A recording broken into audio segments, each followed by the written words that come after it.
Hey, Patriots fans, if you want to see Toyota's best offers, including those not seen on TV, go to buyatoyota.com. It's Toyota's official website for the deals from the official vehicle of the New England Patriots. Toyota, let's go gardening. Some of the content of Patriots Unfiltered may not be suitable for all audiences. Listener discretion is advised. The world's original podcast. Welcome to Patriots Unfiltered. We got an Ask PFW from one of his former teachers who says that he had Jerod in the 7th grade Algebra 1 class. Please give Jerod the message that I still have a project that he submitted titled, Why Will Algebra Help Me in the Future? Which, of course, the answer is it won't. Big day. Big hoo-ha, so. Right. It's got the big hoo-ha. I mean, something different where I'm from. Oh, really? Oh. Well, actually, I do have one of the greatest calls in the history of the Super Bowl. How someone could actually say that out loud. Like, well, actually. Yeah. You can't actually the media. Don't at me with this, but I'm just putting this scenario out there into the ether. Bring back Josh. You put Mac back in there. You give him Marvin Harrison. No. You draft him a tackle at the top of the second round. And then you see what happens. I pointed to the door. That's what I want to do. No, see, I was Come at thinking- me. This is Patriots Unfiltered. Presented by Toyota's official website for deals, buyatoyota.com. All right, welcome to Patriots Unfiltered. It is Thursday here at Gillette Stadium, and I was just talking to Paul like moments before the show. It's a different feeling, and I don't know if it's positive or negative. It's just different. It's like yesterday we had the Jerod Mayo introductory press conference, and now today, what's supposed to happen? Like, what are we supposed to do? Like. It's kind of a weird feeling.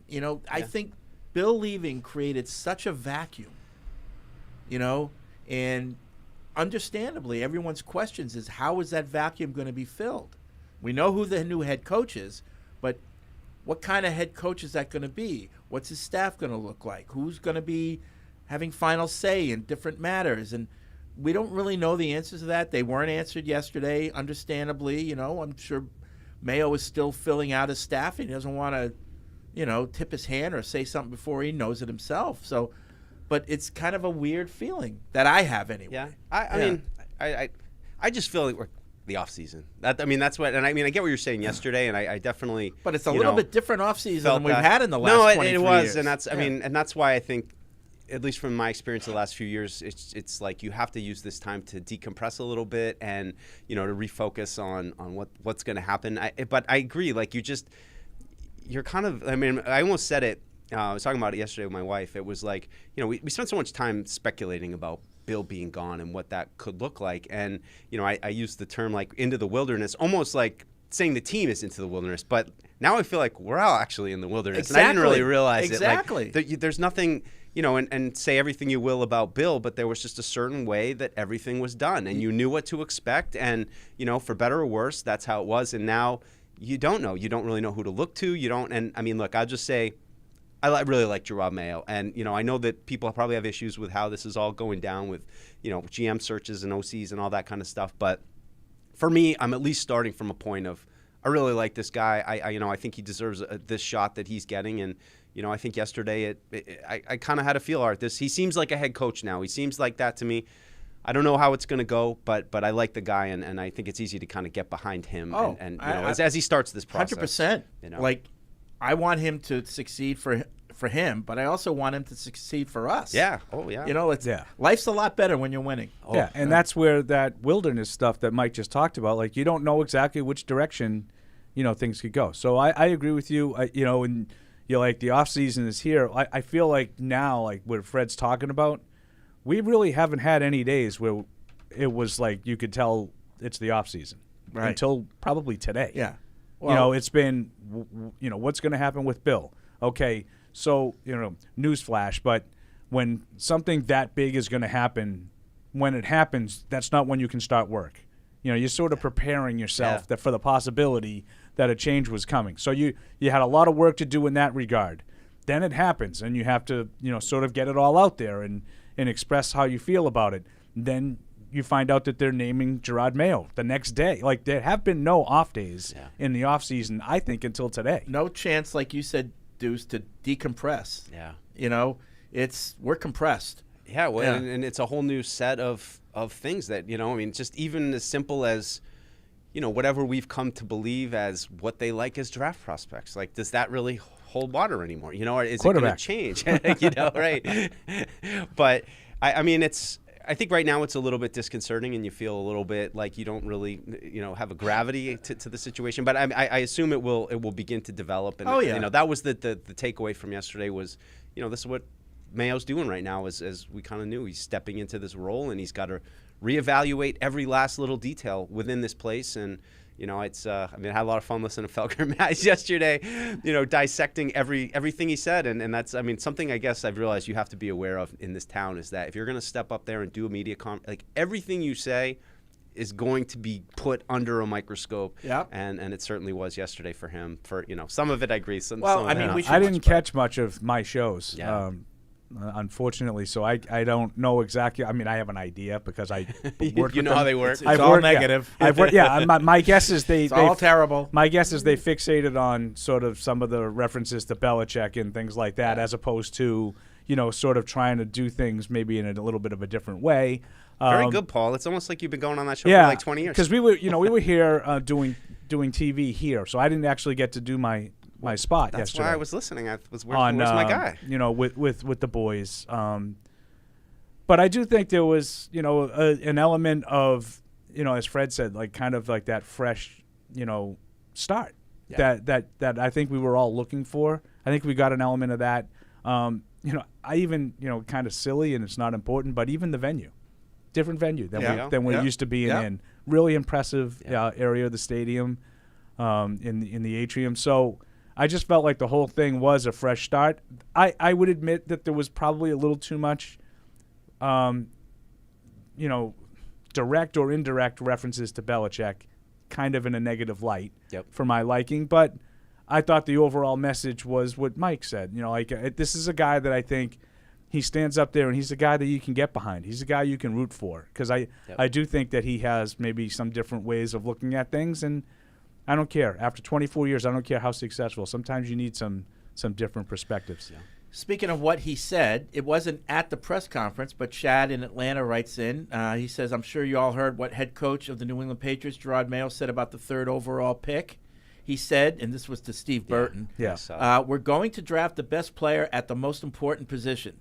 To me, that at least means a quarterback. Which quarterback, though, is the question. In my opinion, which seems to be a hot take, I say they should trade up and get Caleb Williams. I know it's contingent on what the Bears do, but he is indeed the consensus best player at the most important position. I didn't hear that until later in the day, and I was like, wow. It spread like wildfire. Yeah. As soon as they put it up on social media, that was I mean, that was the topic. So either he's, you know, not afraid to say, we're in the quarterback market, or he's putting out a little misinformation out there. But it was eyebrow-raising to hear him say that. Mac Jones was present at the press conference, by the way. So it's something to talk about. He said riding shotgun alongside Matt Smith. So quick funny story. After the press conference, I got in the elevator alone, and then someone came around the corner and was like, hold that, and it was Mac. So it was me and Mac solo riding down in the elevator. And it was like, you know, a million different things go through your mind. And we, you know, it was just kind of small talk. I was like, you know, where are you going? You know, he's like, I'm just trying to get back to football. I'm like, all right, well, I guess I'll put you here. And then there was that moment of like, you know, a billion different things you could say to him. And what I came up with, not the greatest, Bob, have a great off season. And then I walked away. I was like, that's what I should have said. I had nothing. I don't know what I mean, there were so many things like, you know, it's like. And so you think you'll be back? So many jokes went through my mind. Like, man, they just got you Marvin Harrison, man. You be cooking. Like, you know, but start pumping him up a little bit. I hear you've been lifting. What do you bench? How much you bench? But it's so Mac. Like, it's so Mac that he's still here. He's still in the weight room. Like, he's still working. He came up. Yeah, I mean, you know, I'm not trying to go back to my take from Tuesday. Yeah, it sounds like you are. Where we run it back, but maybe we should just run it back with Matt because he's here and he's working hard and he's dedicated, y'all. Oh lordy. Well, yeah. But no, Mac was there, and I thought it was interesting. DeMarcus Covington. I mean, that was the big thing I was interested in, just who kind of comes up to show support. Certainly, all the front office people and the scouting staff. That's what stood out to me. The personnel department they in all its kind of entirety. walked in.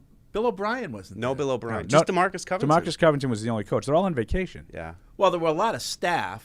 Like we saw Smitty. And Yeah, all the those guys- guys. that's day-to-day. that's personnel. The Yeah. coaching staff was sent home Yeah. last week, True. Yeah. and Covington was the only one that I saw. Yeah. I'm not telling you there weren't any others. That's No, the that only was one. the only one I That's saw. the only one I saw. Of course, Troy Brown is going to be coaching at the Senior Bowl in a couple weeks, but Bentley, Jones, Mac Jones, that was Jonathan Jones, Cardona. And Uche. and Uche. Those That are the was- 5 players that I saw. The 5. Plus McCourty and Ninkovich as Yeah. alums. They Yeah. popped up. Media.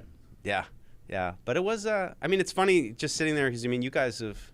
I guess Paul, you only one. You only went probably the Bills, right? Bills I was intro Bills, press yeah. conference. But Fred, you've only had what two of Two? them? Were you at Pete's? Pete? I had Pete. I had Bill. Yeah. I had Parcells departing. Yeah. I had Pete departing. Yeah. That was I was- another thing that got mentioned was a little bit of crossfire there on Parcells. Yeah. And Jerod's line of "I needed a break from Bill" and the look on Robert Kraft's face when he said that, just kind of like, yeah, tell me about it. Like it looked like one of those. But I don't know. I didn't think it was all. There were definitely moments where you read in between the lines about kind of what they're. Certainly that the game has changed a lot over this time. Don't want to be in an echo chamber. Yeah, so those things I think are easy. But I also, and I wrote a piece on it, and I highlighted too. Just I like that hard work works. I like that. That I think is of all the tenets of Bill Belichick. My two, guys really work hard here, and I think short-term focus on the immediate. What can you do right now? Those are two big things I always took away from Bill. So I do think that he sprinkled in a couple compliments that didn't. Well, I quite think get it was the attention. interesting to hear it, and I knew the answer to this without hearing Robert say it. But why Jerod? Like what was it about him? And and he went back to when Belichick left here in '97, and his instinct was to hire him, but he didn't do it. He didn't do it because it was just too close to Parcells, and that was the whole part when you were talking about. Yeah. And he didn't do it, and he said that was one of the few times where I went against my instinct and I was wrong, and so I jumped at the chance when I had it again in 2000 to get Belichick, and but this time I listened to my instinct, and we talked about when he brought him over to Israel. I would have loved to hear what it was on that trip that you saw that really impressed you. And maybe at some point we can get Jerod on the show and we can talk to him about that. But I would, I get what Robert, why he did what he did. His instinct said this is the right guy for the job. And, some people might say, well, that's not the way to make decisions. I feel a little comfort for that because throughout Robert Kraft's life, his instincts have done pretty well for him, So if a guy like that tells me, my instincts tell me that the most critical position on this team, this guy's right for it. And, let's face it, if Jerod doesn't do well, it's not good for the Krafts. No. And so. No, this is all. Yeah. That's the spotlight now. Yeah, so if he's saying that gives me some comfort. Yeah. And I would think for Patriots fans, I'm telling you, you should take some comfort in that too. Just my advice. You don't have to, but my advice He's got like $1 billion. is to Something like Fred loves to tell you how you should feel. yeah. But my advice Yeah. is to take comfort in that because it's coming from a guy whose instincts have served him well over time. Well, it's interesting you brought that up, Fred, because I found myself asking the question of, was it a mistake? Like, would it have worked the same way if he had just hired Bill, if he had gone from Parcells to Belichick, or was there some kind of value that was taken out of having Pete Carroll here for a handful of years? I think it was good for the Krafts to go the other direction, which they did with Pete, a player's guy, a guy, Yeah. and to learn from that because the way they did it was wrong, and the whole structure after Parcells was wrong. It was too many cooks in the kitchen. There wasn't that singular, voice, and it didn't work out. And I felt bad for Pete because It wasn't fair to him. Now, you say, whoa, okay, so what's happening now? It seems like there's too many voices. We'll see. We'll see. I hope, though, that they don't make that same mistake where, various people are answering to different people. You can't have that. Yeah. You cannot have that. I'm sorry. Yeah, I agree with you, Fred, because I think if he had gone right to Bill, I think one of the things at the time that was talked about was that they wanted to sort of be more involved. Mm-hmm. And there was a lot of stories, some of them kind of legend, some of them actually, based in fact, but about how they were, intimately involved in the draft and the players and scouting. And, do you remember the infamous line that Robert used about Tabucky Jones calling him a press corner? Stuff like that really rubbed people the wrong way. Yep. So I think if Belichick had come in then and wanted all the, sort of to eliminate that, it would have been butting heads just like he was with Parcells. Yeah. And the fact that Pete came in and it allowed him to see, okay, maybe I don't want all of this stuff because it's going to cause me to get mocked a little bit in the media. Then Belichick was able to come in 3 years later and say, okay, this is the way we want to do things. Mm-hmm. And he knew that Robert was very conscious of that negative publicity that he got by Yeah. So I think it was a better timing. It was a good learning experience for a young owner. And people say if you don't make mistakes, then you're not stretching yourself. You're not challenging yourself. And I think that was a good opportunity for them to learn. Yeah. Another interesting thing I thought came out was Michael Hawley seemed very suddenly assured that they're going to hire a GM. I don't know if you guys saw that. He was talking about it a little bit last night, and he said that I don't know where he got that from. If he were Matt Groh and Elliot Wolf, they should get their resumes ready. I think he's 1 for 2. I think one of those guys will stay, and I think it's Wolf. Do you think they're kind of auditioning over the next couple months? Is that? Oh, I don't know. I don't know how long Yeah. Groh will be here. Yeah. I don't think there's anyone down there at this point that can say, I know I've got a job. No. But It'd be Covington. knowing that the draft is 3 months away, even if your plan ultimately is to hire a GM, I think you got to keep Elliott and Matt around because they've done all the work. Yeah. You don't want to have to start over. If you don't hire someone, then you absolutely have to.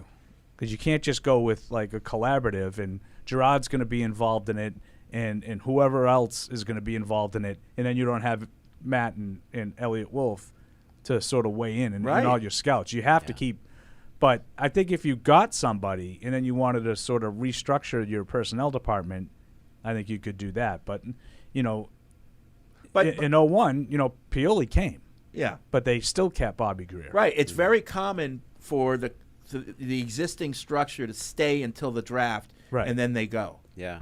Would you bring the guy in early, though, to kind of observe Maybe. and, Yeah, observe I think and report? maybe. I think if you are planning on hiring a GM, which I don't know that they are. Right. Yeah. We certainly didn't get any insight into that No, yesterday. That's why I was interested. No insight, I don't think, into that yesterday. But if they're planning on hiring one, I think sooner rather than later. And it may not, if they do, it may not even have the title of GM. It could be executive director of player personnel. It almost certainly won't have general manager because Right. it seems like they're really conscious of that. They Yeah. have never had a general manager. Well, that's Again, Bill was the GM. Again, you don't have to be children. Exactly. They've had a guy who's served in that role. Yeah. But what I think, going back to what I said, I think you do need that person who has the ultimate say. The times where they didn't on this team, toward the end of Parcells, it caused problems. And certainly during Pete, it caused problems. Things settled when Bill came and a person had the ultimate say. Mm-hmm. That has to happen.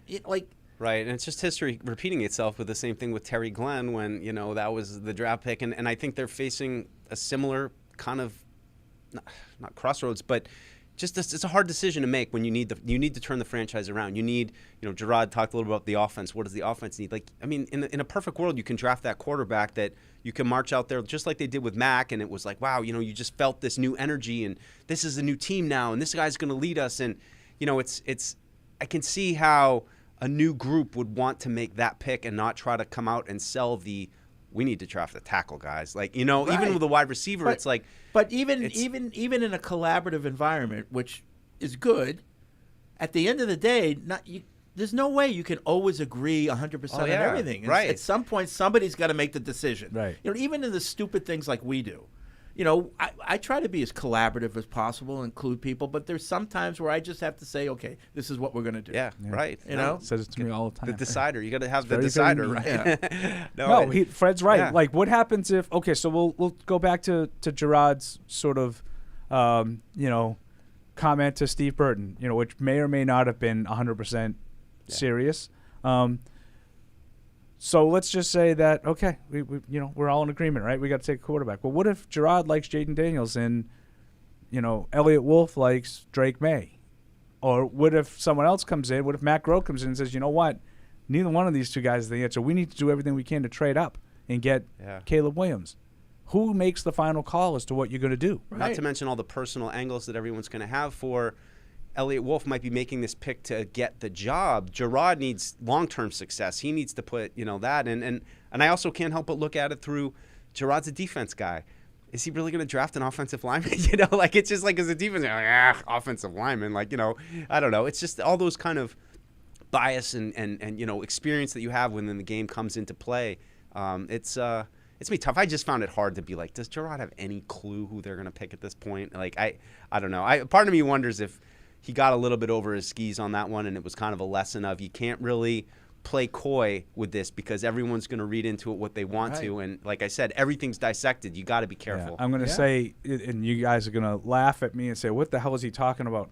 I think that there were times yesterday where Jerod was so intent on showing you how he is the anti-Belichick that he probably got himself into situations he came like out that. and said it. He came out and said, you can probably tell just by listening to me right now. It's another, to me, unnecessary shot. But I do think that he was so intent on coming across in a different way that maybe he ends up saying, it's going to be an important position. I just hope that what we saw yesterday is Jerod Mayo.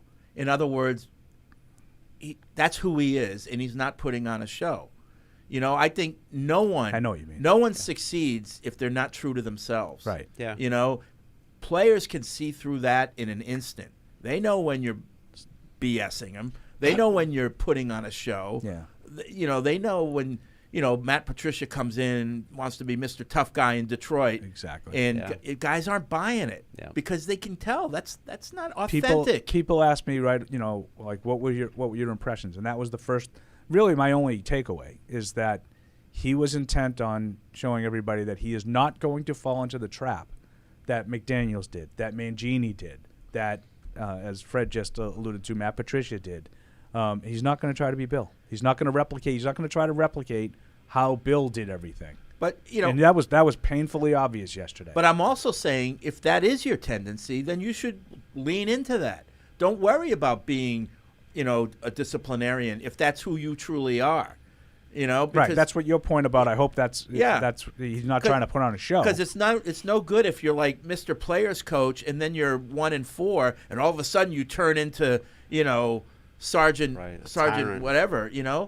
That's not good either. You have to be consistent. Yeah. No, he seems like he has a pretty good sense of who he is, and I mean, just over the last 2 years, whenever we've talked to him, it's always when I get my own ship. So it just seems like mentally he has been preparing for this and, understands everything that comes with it. But even if you understand it, it's overwhelming. And I think as we saw yesterday, the smallest little misstep with your words can kind of come back to bite you a little bit. And it's the hard part of this job is everything you do is under the spotlight now. Yeah. Yep.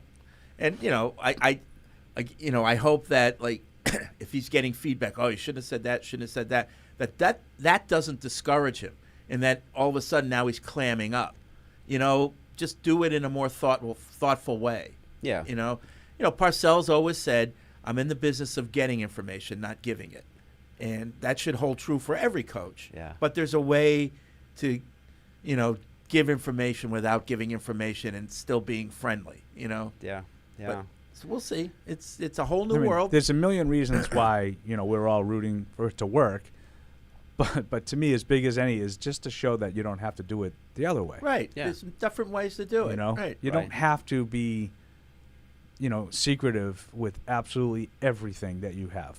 Right. I'm not telling you to give us the game plan. No one's looking for that, but you can be like Jerod was yesterday, and that doesn't sacrifice your chances of winning. Yeah, no, I agree, and especially as we've gotten into where the team hasn't been as good, and it's, having a finger on every single detail. It's like, man, like you're losing the forest for the trees here. We're, trying to break down these little nuances, and it's like just get the special teams to not, cough the ball up or turnover. But I think he's doing it the right way, at least to start. But it's, there's a lot of challenges, and I'm trying to think what else kind of stuck out to me. Just like the weight room stuff. I don't know. There's just some interesting things that kind of pop through that you're like, what? What's that mean? The little nuggets like those. Think ones. about it. Jerod Mayo works in the living room. And, if you think about it, it's not that hard. It's not the Da Vinci Code. But even Felger and Maz, getting into the squats and all that, the word squats gets in. And, all right, well, we know that was kind of an issue. We know the old coach used to complain about this. Yeah, that's kind of some of the things that I'm talking about. Was it on purpose or, because sometimes these things it seems like, but, it's like sometimes I wonder, I'm like, are these just our talking points? Like, are these things that they even really cross these guys' radar? But I think what that, showed me that, yes, it does. And I mean, I think there was an effort to, like to Paul's point, to try to, say things are going to be a little different. I mean, I would think that, he didn't elaborate on it, but when he's talking about weight room, it's how hard are you doing the things that you need to be doing? Like, not everybody needs to be doing squats. Maybe you need to be doing something else. But are you working hard at that something else? Because when you're in the weight room, you fool around, you listen to music, but you're in there to achieve a goal, to get bigger. Is that what you're doing? That's in the weight room? I mean, or whatever. Maybe I should go. I like fooling around. So maybe focus. Maybe over his years, he's learned that you do learn a lot from a guy and how he does his work in the weight room. Yeah. Yeah. Maybe that's his experience. So, I look again. I go back to what I said. I get comfort that Robert Kraft, without ever seeing this guy be a head coach, believes that he can be a head coach. Because a lot is riding on this for him. Yeah, a lot. And I seem to identify it pretty quick. I mean, clearly knew him as a player, but then he came back here in like March of 2019. I think they went to Israel sometime later that spring. So I mean, it was. It had to be on his mind pretty quick that this guy, and I mean, as you've been saying, Fred, it's, what are those traits? What are those things that make somebody, a leader, and everyone just says, oh, he's a leader.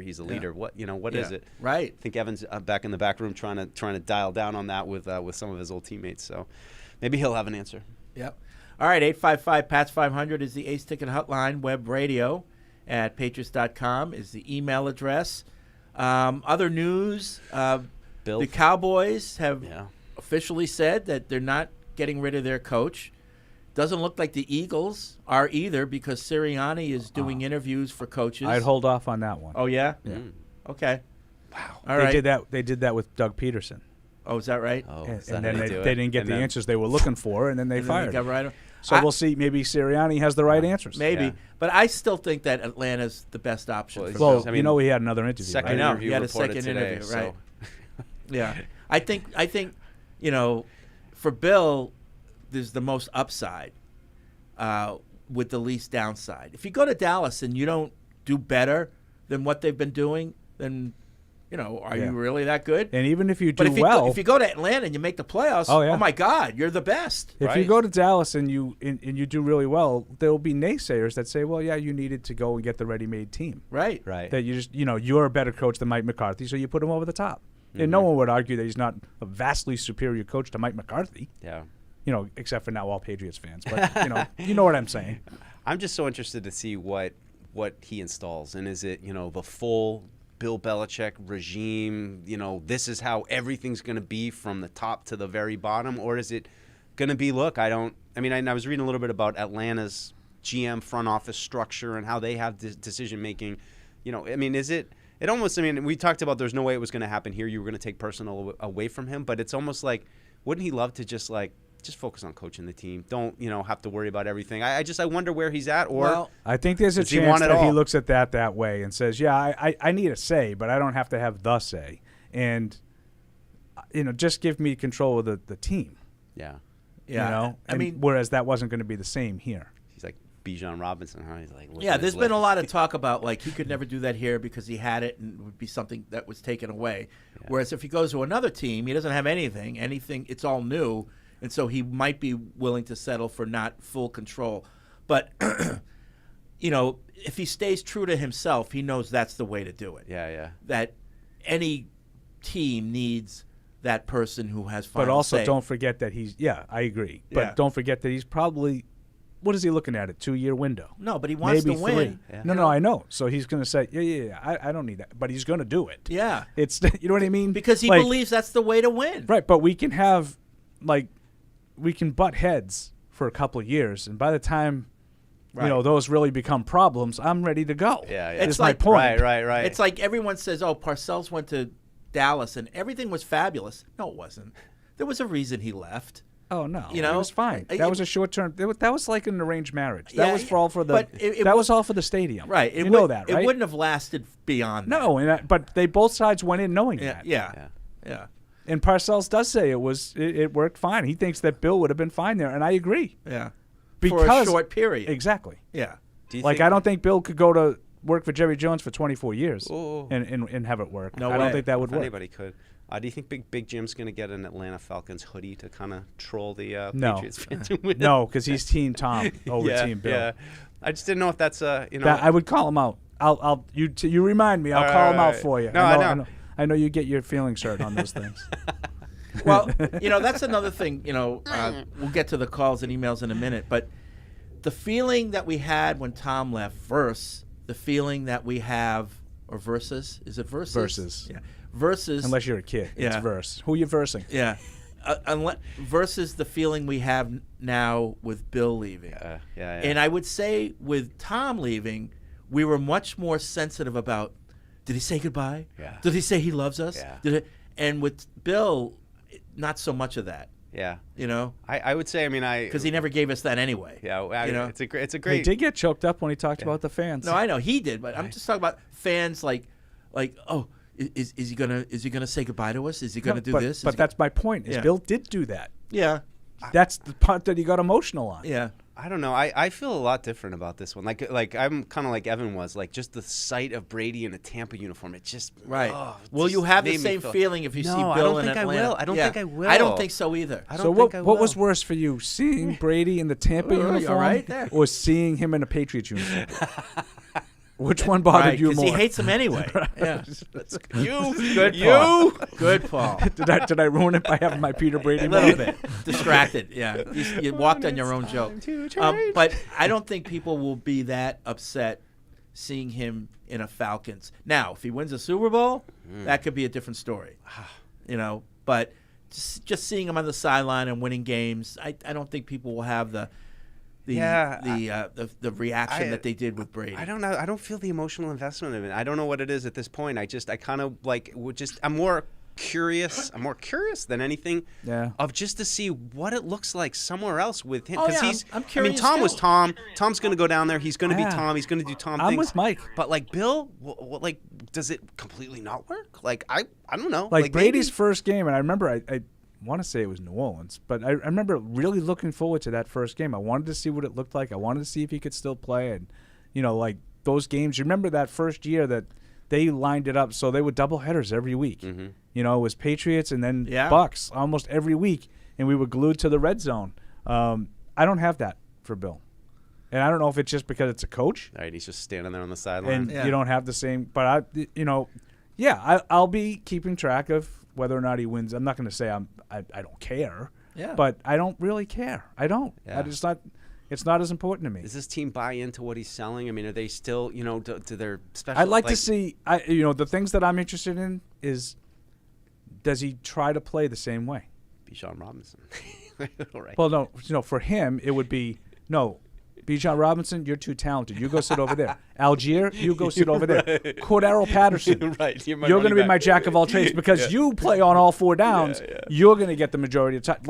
Right. Just totally upsets the apple cart. Obviously, for those of you out here that, the dyed-in-the-wool Bill guys, I'm joking. I'm making an exaggeration to prove a point. But I mean, does he try to – they have a good – like Atlanta, okay? They do have a really good defense. Yeah. like on paper. Now, I'm not going to pretend to tell you that I can give you the two deep. I mean, AJ Terrell. That's about as far as I go. Like, I don't know all the personnel. I know Jesse Bates. That secondary, they played really well last year. That to me, that's what he wants to do. I want to lean on this defense. And if I can get a quarterback, if Desmond Ridder is the guy, and I can find a way to not make him not make any mistakes, and I think I can win doing that. Yeah. And does he continue to play that way, or does he say, you know what, that's how they played last year. That's how Arthur Smith plays. They ran the ball, they played defense, and they went 7-10. Yeah. So does he try to do it different? Kathy in Texas wants to know, Mike, ask Mike which one of his friends in Atlanta will be taking over the hoodie database. She says, love this effing show so much. Thank you. That's very nicely said, Yes. too. Effing show. I like that. Yeah. That is a good question. Sometimes it adds Do emphasis. you have friends in Atlanta? I don't, but I can always just look at a picture and see what he's wearing and write it down. I mean, it's not Yeah, that you hard. can. You Should can I? keep it up. I guess I have to, right? Yeah, I Should think you so. put an ad out for a freelancer? You just have to have an asterisk on all the entries Atlanta. from this point on, Atlanta. right? In Yeah, Atlanta. I suppose I should. $25 a week, must watch beginning of Falcons game, report on attire. It was. I mean, this was the most lackluster hoodie season. I mean, I don't have to tell you guys. I'm sure you're well aware of it already. But the most lackluster hoodie good delivery, season of all time. Like he wore that generic one a couple times. There was no real blast from the past. Maybe one time, but What if in Atlanta he starts wearing a suit on the sidelines? Well, that's. I just mean, complete 180. it's one of life's great questions, Fred, of why did Bill just all of a sudden this year decide to wear button-down shirts? A button-down shirt, rolled-up sleeves, every press conference this year. I have a theory on Yeah? that. It's a conspiracy theory. Oh, I like it. He didn't want to wear Patriot stuff anymore. Not that he ever did. Sometimes he turned it inside out, but at least you knew you see the stitching. Scratch it off. Yeah. He didn't. He wanted completely to not wear any Patriot stuff. So this was the way you say, "Well, I'm wearing button down." Oh. That's a good way of doing it without, just wearing a sweatshirt. I'll just look presentable. Right. So that's But really, it was because he didn't want to wear the logo. Yeah. Oh, down the rabbit hole. You know me, I like He's that. sending messages, but I mean, I consistent. like those. The whole year. You want me to tell Felger and Mass? Yeah, go ahead. Okay. Yeah. Yeah, go ahead. Yeah. Did I Oh, do by it the again? way, I have a newfound appreciation for Hardy. I found out yesterday morning that he's into magic, and I am too. Really? Yeah, I'm proud to say it. I'm not afraid to say it. Can you do Is any that magic? something that Well, you should be afraid I to have an say? extensive collection of tricks. Really? Yeah, I'm more of a gadget guy, like close-up magic type of stuff. But I I'm didn't not. realize that was something you I don't have couldn't admit. We're on video now. We need to see this. No, I don't have. Excuse me, I'm getting all choked up. I don't have the patience to get really good at it because you You need just to did practice. it to like impress girls. No, kind I of thing, just like, I just love to do it and find out how it works. Yeah.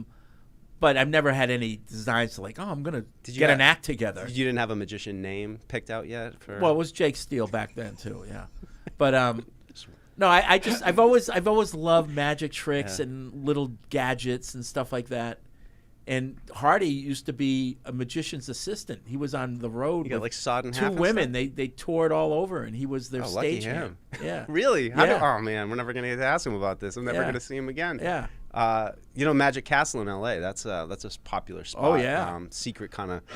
But Yeah. there's some crazy close-up magicians that I Oh, saw yeah. out there that they get for like rap parties and stuff, and you just I have love somebody that walking stuff. around and they would, Yeah. come up to you and do. A Yeah, it's trick and mostly stuff. card tricks. Yeah. Yeah. Oh, I didn't Is know that like the Fred. guy that does the NFL stuff, or is that different? Who's that? I don't know. Who's the Oh, guy? he's the mentalist. Oh, Yeah. Yeah, he's a no, that's mentalist. that's a different type of magic, but it's the same idea. It is magic, right? Yeah. I mean, it's well, not. it's all magic, Paul.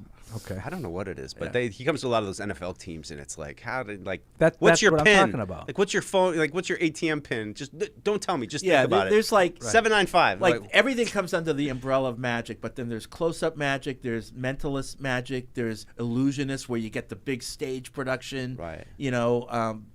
But they're all magic, The David Blaine type stuff where he, freezes himself for 20 days. like holds his breath in Yeah. a really long time. Yeah. Ah, But I don't know any magic. I'm, if I knew that with Hardy, I would have had this whole line of we wouldn't just be able to talk about music. We could talk about magic. Oh man, We could do the trick. you'd be trading tricks, and then we could talk about it. Says he knows some magic, so Hardy would have had some. Oh, yeah. some, Oh, yeah. like Yeah. And he was a juggler, too. Like a really good juggler. And like he rode a unicycle. So Matt knew basically that. he wanted to be a clown when he was young, I guess. I'm a good juggler. You're a good juggler? I can juggle pretty well. Nice. Like Flaming spears? Do you do like chainsaws and stuff on fire and all that? I've never tried that, but I probably could if Yeah? you gave it to me. Really? You're that good? We had a teacher when I was in the 5th grade. She left, and we had a fill-in for the year, and whose secondary job was a clown for Barnum and Bailey. Oh, wow. She taught the entire class to juggle. I could see Matt in years later, I can Afghanistan still do like it juggling perfectly. rocket launchers, and like explosives. Got like missiles. Grenades. Like, Yeah, grenades. ho, ho, ho, ho. Let's take the pin out of this one. Let's see. Let's make sure it's in the air when it goes off. All right. All right. So 855-PASS-500 is the Ace Ticket Hotline, web radio at patriots.com. Let's get to the phones. We'll start with Nate in Ohio. What's up, Nate? Nate. I love this. Nate. Well, we just mentioned Hardy, so that had to happen. All right, Nate, call back if you can. Todd is in Gardner, North Carolina. Todd. Hey, gentlemen, how are you doing? Good. Hey, Todd. I got two little things that have kind of concerned me about this moving forwards here with Mayo. Number one, I listened to Gresham Foria and a little bit of Andy, and they felt that there was not enough substance with where the team is going and how to move it forwards and who's going to be doing what. He said, where's the plan? And they heard was, I'm going to evaluate the team. I'm going to evaluate the team. And that makes me nervous and leads into my second point, and I'll take your answers to both these off the air. Yep. My second point is it really feels weirdly like, here, I'll put it out there. I'm going, if Mac Jones is not on the team starting next season, like not as the starter, but on the team somehow, somewhere, I'll buy you guys lunch, because it just feels like the way they attacked Bill, the way they said, we got to evaluate everybody here. It's like we know what we're doing. Bill's out of the office now. We got this. This is going to go on, and it's almost as if they're, especially Mayo, felt like they had to prove something now. And I'm like, guys, just get rid of Mac Jones, restart, just focus on offense. And that's kind of my fear. Yep. That they think that they can do something, and I'm worried about that. Anyway, Okay. Take care, guys. Bye Thanks. Listen, I understand people want answers, but I also understand that he probably is looking at everybody that's currently on the staff, and do I keep this person or do I not? Right. If you start talking about how you're going to change the offense, all of a sudden, if it's, I'd love to do more mobility. Mac Jones knows he doesn't have a job, Right. So, you can't get too specific yet, or else it has a trickle-down effect to individuals who may or may not be here. So it is too early for him to give you those details. Now, if a month from now we still have the same questions, now I'm worried. Yeah. But I would hope that in short order, a lot of this stuff starts to get revealed to us. Yeah, it sounds like he's working on it. I was just a little bit more encouraged that it sounded like they might actually look outside and hire some people. Like, to me, going into that press conference yesterday, which is what it was a press conference. I didn't expect them to, chart out the whole plan, but at least I felt like it seems like they're going to be interviewing people. They're going to still be considering people. It didn't feel like a possibility to me heading in. It seemed like they were basically just going to run it back with what they had. I'm with Fred. It's too early. I don't think the criticism is wrong, because they didn't give you anything yesterday. But it's too early to be worried about it, because they don't have anything to give you yet. And I think they're going to go outside too. I don't think they have a choice. I think all the offensive guys are gone. They're not coming back. I don't think Bill O'Brien wants to come back. So you either going to get a new offensive coordinator, or Evan Lazar. Put someone that's staying on defense and make him the offensive coordinator. I just don't think they're going to have any options. Yeah, and that in itself, I just feel like is automatically kind of refreshing to just get off of the offensive coordinators that you've had for the past 20 years. I mean, those two guys have been the offensive coordinators for 20 years. It's only refreshing if they didn't want them. Right. I just wonder if given their option, would they be running it back?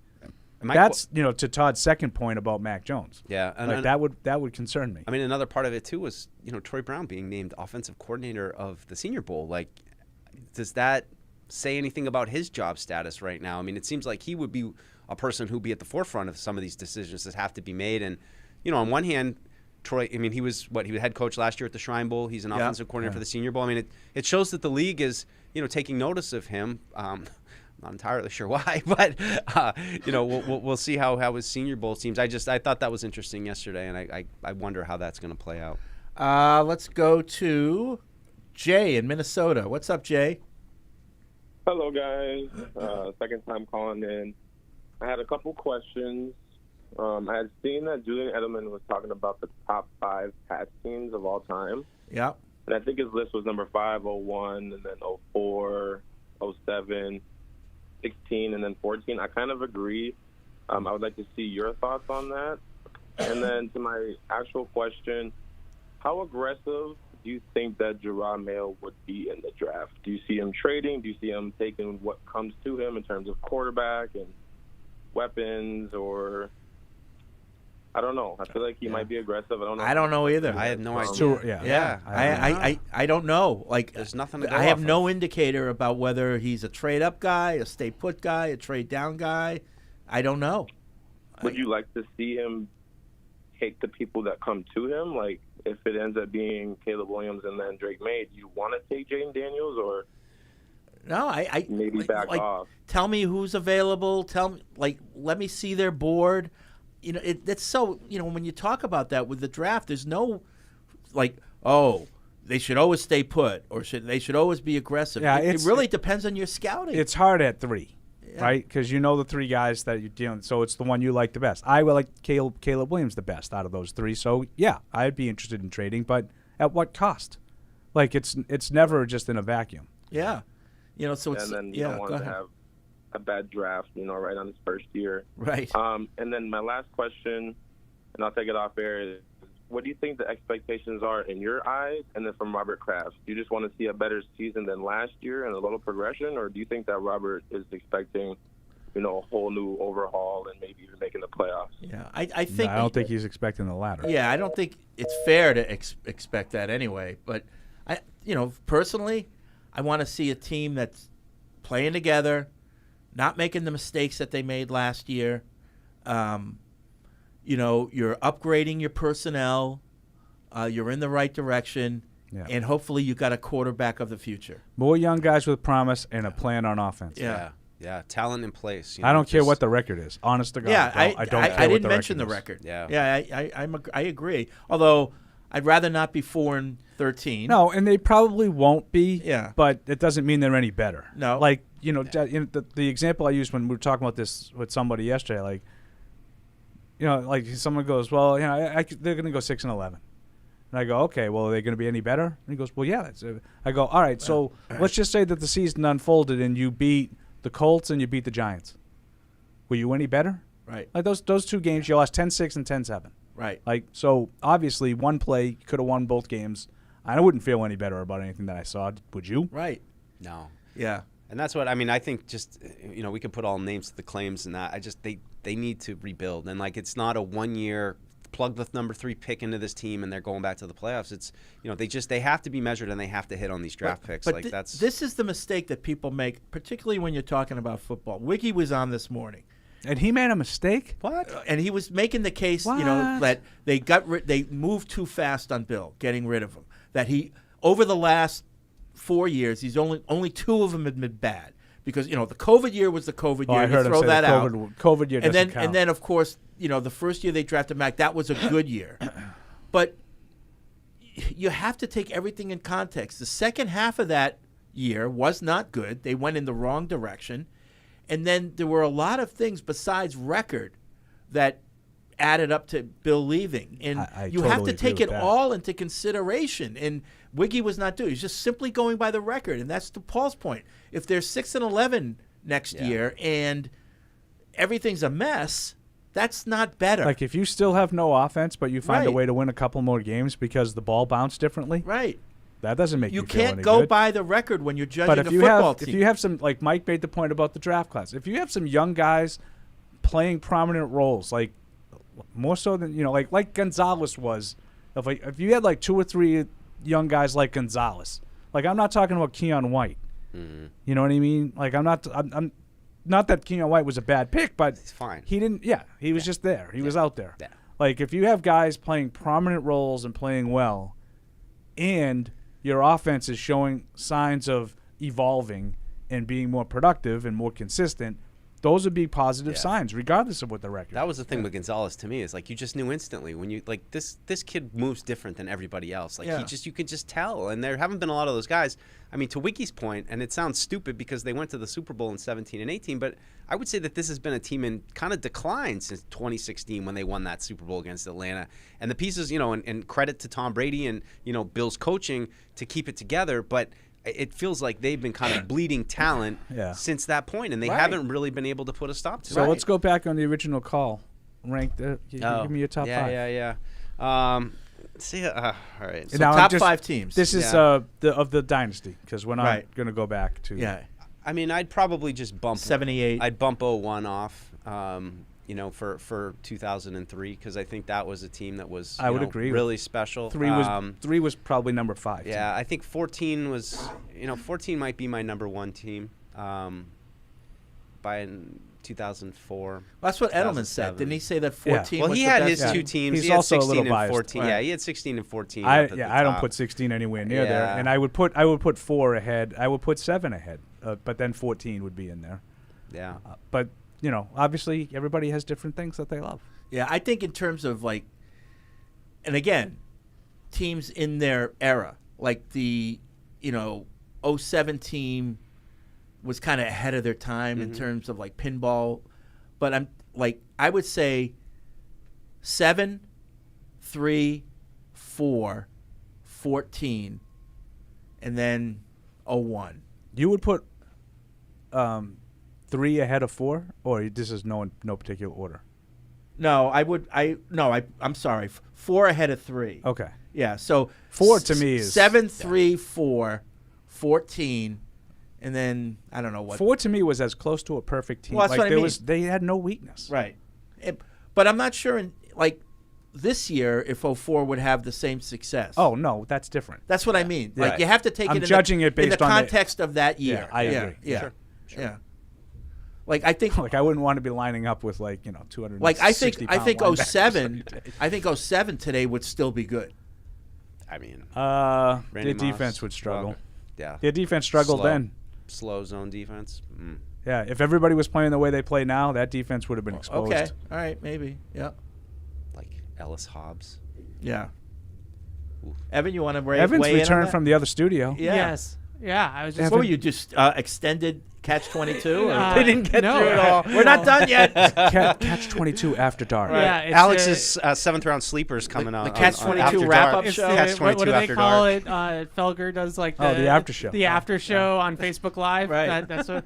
No, I was actually talking to one of the members of the 2014 Super Bowl champions, Jamie Collins. Oh. And I was joking with him that he used to duck us in the locker room, the media. I mean, totally fair and warranted. Yeah. And he would show his head in and then see us in there and beeline it out. And I was talking to him about Jerod Mayo, and he gave me a great interview. I was like, you should have done this more often. You got stuff to say. He was great. And I also talked to one of my personal favorites, Brandon Spikes, about Mayo as well. So that was cool. You inspired me, Fred. Yeah. Yesterday. No, I think we talked about it, and it was your idea about talking about ex-teammates from Jerod, why you think he could be a good head coach. And so you're calling a lot of the linebackers that he was closest to. Yeah, so I called, PR obviously helps. Aaron got me Jamie Collins, Brandon Spikes.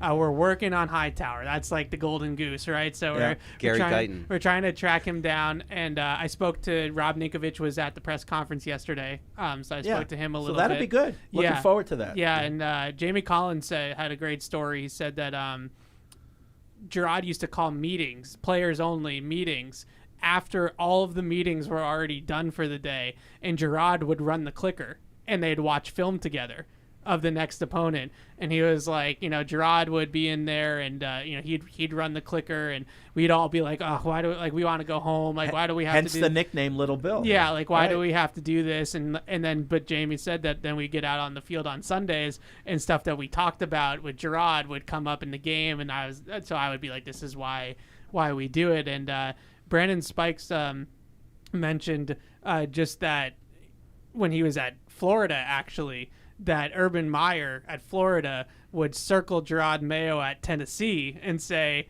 this is like, we cannot let this guy get off on us. Like this is like one of their, we always talk about like Tuesday players. Like this is one of their guys. And so that was cool too. But yeah, the Collins story about him holding, like basically running meetings himself as a player was crazy. It's kind of interesting. I forget. Paul would hate that. what Jerod's role was in 14 and 15, those last 2 years. Because I know he was hurt for a big majority of it. And I think we all remember, Hightower and Collins really emerging in 2014 with, like those double mug looks up front. And, they made great use of that stuff. But it almost seemed like at that point he was kind of transitioning more to a coaching role because he was, I want to say 2015, I don't even know if he played more than just a handful of games, if even. Yeah. And really maybe that was a chance to. Yeah, that was, there's reporting out there that him and Steve Belichick in 2014, that's when they started to get a relationship because Jerod would work with the coaches because he was on IR. So he would work with the coaches with the game plans and stuff like that. But, Collins is cool because he played with Jerod and then played for Jerod. So it's like that unique thing. And he just said that, him and Steve Belichick were just, they had it. No one really knew like who was doing what, but they were so in sync with like everything. And they never at least out in the meeting rooms, never like disagreed in front of the players or anything like that. And they were always on the same page. And just the way people talk about their relationship really makes you wonder if Steve will end up staying here. Yeah. I wonder. We don't know yet, right? But it's hard to watch that yesterday and hear some of the Bill things and, just wonder what Steve and Brian's thoughts would have been if they had been there. I don't know. It just seems awkward to me. They weren't up there. No. So. And I'm sure they've heard. Yeah. Let's go to Brent in Reno. What's up, Brent? Hey guys, two things, and I'll take them both off air. Number one, and obviously less importantly, how wild of a pipe dream is it to think of Julian Edelman coming back into a offensive coordinator position? And number two, being one of the only Patriots fans on the West Coast in a 49er family. My kids do March 5th, and I've already got him Patriots binkies, bottles, onesies, but my mother-in-law bought him a Niner onesie. How do I ensure that this boy remains a Patriots fan? My wife shot me down on getting him tattooed.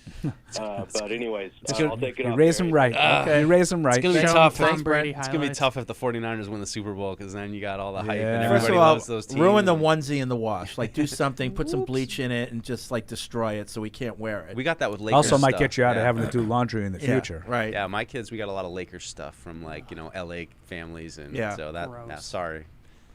Yeah. I don't think there's much shot you have of Julian Edelman. No, he seems like Julian he likes Edelman as an OC. Edelnut. You don't bother me when I'm talking to my mama.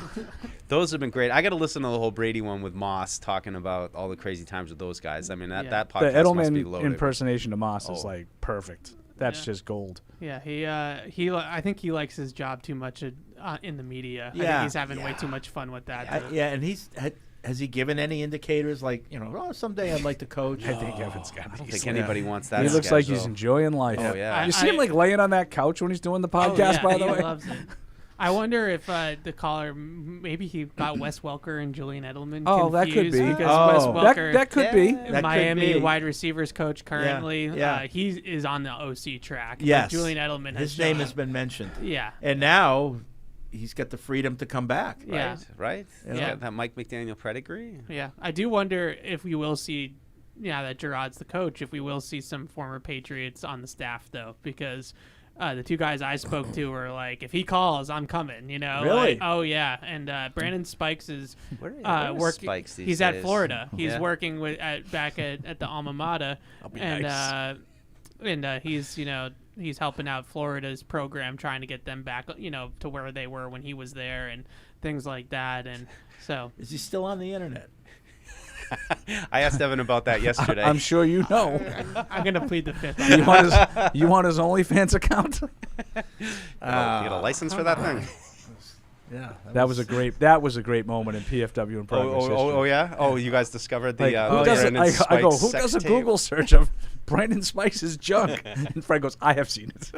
I've seen it. And then Paul I said it in the elevator yesterday, and I I don't was get like, that. what? And then Paul starts grilling me. Have you seen Brett Favre's junk? Yes.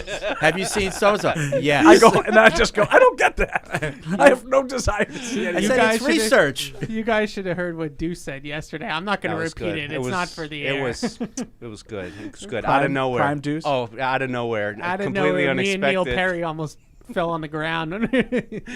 Good times. Burning spikes. Yeah. All right, Chris. I was just going to add to it, but whatever. Chris is in New Hampshire. Hey, Chris. Hey, fellas, how's it going? Good. Hey, two quick points about that press conference. The first one, maybe it was just 2 decades of watching Bill, but I kind of got used to and started enjoying Bill's just awful interaction with the media, and it was sad to not have that. And the other thing was every time Jerod Mayo called Kraft Thunder, all I could think was, don't call him Thunder. Don't call him and then Thunder. he would call him Thunder again. He did. Yeah. 7 times. Like, It was not good. I felt I'm with you, Chris. Thanks for the call. I felt uncomfortable with that too. Me too. You know, Thunder? Yeah. Really? Like the That first was one, I was cringy. like, That oh, was that's kind of cringy. funny. And then I was like, all right, you do it again. And Yeah. Bing, bing. Yeah. He I kept just start going. thinking, is that why you got hired? Like, what are we doing? Like, Yeah. you know, Bill used to call him, like, at least call him Robert. Right. You know, Yeah, you I- don't have to go all Mr. Kraft, like you're the head coach Yeah, of the I- team. But I don't. I'm not big on the Mr. Kraft if- part of if- it for yeah. a coach. If I'm the owner, like, I don't know if I want this guy that I just gave this big job giving me a nickname. You know? You got to be careful giving people nicknames. Yeah. It's you know. Like, I hated it that Cam Newton came in and immediately started giving people nicknames. Oh, It's yeah. like, screw you. Oh, I know. And that what was, do you own me? Oh, remember that? We had like Yeah. the question. So you got nicknames? Can you run them all down for us, Cam? Yeah. I didn't it was like a that at all. dark year, all right? Yeah. We were desperate. Yeah. Waiting on a Zoom call. Dirty Dave, Smoking Joe, Winnie the Pooh, the Yeah. Freemason, I think the Buzzo, the Yeah. Berkey, the twin number 1, twin number 2. I think half the reason he did is because he couldn't remember people's real names. Oh, I know, Yeah, right. Probably like me. Right. I don't know. Hey, guy. Hey, you. Yeah. Hey, you. The best one was Nikhil Harry. Yeah. Doughboy. Doughboy. Ooh. Yeah. That told you a lot. Yeah. Yeah.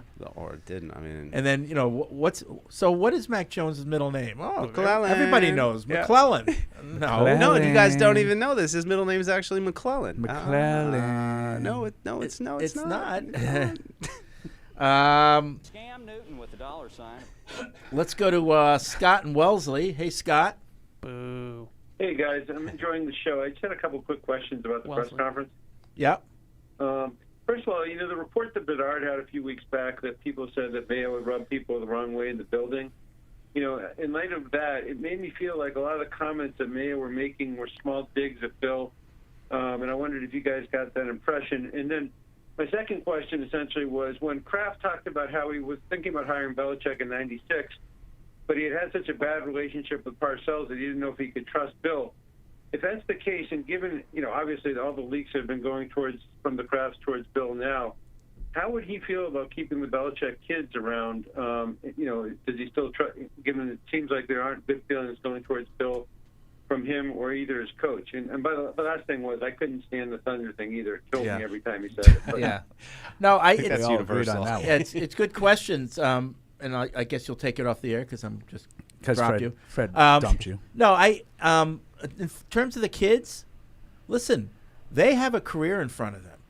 It behooves them to do, if they stay, to do the best possible job they can do and to not undermine themselves by, you know. I think that's a concern. I don't. I think. Not that they're not going to do their best possible job. That's not a concern. Yeah. I agree with you on that. But the father's influence, I think that's a concern. But again, I go, like I said the other day, if I'm Bill Belichick, even if I'm the head coach of the Atlanta Falcons, I want my kids to succeed. They're my kids. I want them to succeed no matter where they are. Yeah. You know, so I'm not going to give them negative influence. Okay.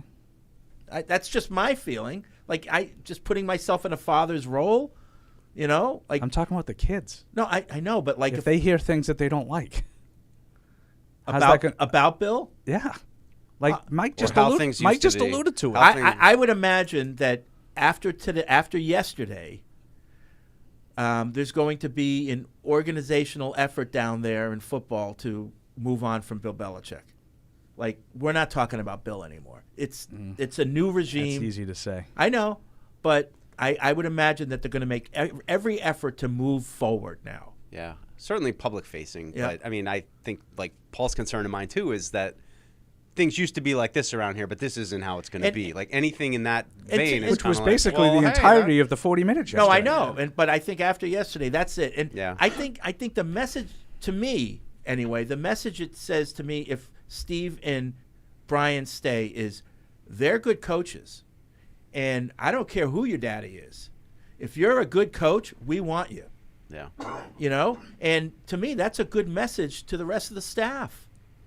That's just my feeling. I don't think it's going to happen. I just can't get on beyond the awkwardness of it all, and like the reports that they're open to coming back. Like I don't really believe it. I mean, I think that the organization wants to put forward, look, they're welcome to stay, but everybody knows like they're going to probably go with Dad. And I mean, I think the career best move. And I think the best thing for those guys would go somewhere else. Just go get a new job, start somewhere. That would be their best new. career move. You know, get out of this cycle. Get out of don't go to anywhere Atlanta. tainted. Don't stay here. Go somewhere else. Yeah, but is Steve going to be able? And I'm just assuming that is Steve going to be able to go somewhere else and be the defensive coordinator? Because I think Probably he might not. be here. I mean, probably not. But I mean, they're interviewing people for defensive coordinator too. So of course they are. It's. I mean, I don't know. I think they the best do thing for have them- to interview people. Right. Oh yeah. Yeah. So like that, but I just yesterday the one thing that stuck out to me, and we did this already on Catch 22, but just everybody's gone but Bill. I mean, everybody's here but Bill, right? Like it's like so forward facing, like public facing, Bill was the problem. Like that's the way the organization is presenting it. Like as I sit there and I watch Macro and Elliot Wolf and the entire personnel department walk in, and Jerod up there with Robert, the only person that wasn't in the room other than coaches, but like that's a different type of situation, was Bill. So like they just are putting this all on Bill. Well, no, there's a lot of people that weren't in the room. Like who? Bill O'Brien. He just said the coaches. Yeah, but the coaches, those are Bill's coaches, right? Okay. Like that's his staff. Yeah. And Jerod made that very clear. I did not hire these people. Right. So that to me tells me that they really are trying to tell us that Bill was the biggest problem and they cut the snake off at the head. Well, I think he was, I think there's no doubt that they're saying that, or also he'd still be here. But I think you will see new coaches in here. Me too. Yeah. Yeah. But I kind of put the coaches in the Bill box. Well, yeah. Right? So like it's all to me like Bill O'Brien is just an extension of Bill, so it's all kind of one But of if the Bill same. O'Brien, if they really wanted him, he'll be back too. Yeah, I mean, I think right now it's just it's a snapshot. I don't think Bill O'Brien wants any part of may not that be- offense. Yeah, I mean, I just Bill think right O'Brien now may not want to be here, but I'm just saying that. Excuse me. If a coach isn't here, it's for the most part it's because they didn't offer him a job. I just think we're in We'll a snapshot of time right now, and it's hard, and it certainly does look that way at this particular moment. But I still hold out hope that the offensive coordinator hired, that the offensive staff, that's going to inspire some change. And we'll see with Elliot Wolf and Matt Groh. I mean, there is an element of truth that all these people trained under Bill Belichick, and to throw the baby out with the bathwater, so to speak, like you don't want to do that. But there's a fine line between saying, like, look, it was just Bill, and now he's out of the way, and now but every time a head coach gets fired, they don't immediately just clear everybody out. There's a process by which who do we keep, who leaves. Yeah, I think it's the same here. I just think that in most I'm going to keep an eye on that because there haven't been any coaches hired yet. So except for this one, right? Well, so I'm going to keep an eye on that because I don't think that's true. Okay. I just think think that it was very unique. Like we were sitting in the GP atrium, right? And the only person that wasn't still there was Bill. I know, but we just announced him as the head coach yesterday. Let's give him a week. No, like I'm in between you two guys. I understand what you're saying. Thank you for Fred. the introduction. Here's my staff. But the Mike part, I agree with you with your mentality on Steve and Brian. I kind of think that they're going to stay. Yeah. I'm getting the vibe that they're going to stay. I don't understand it. I don't understand why you'd want it.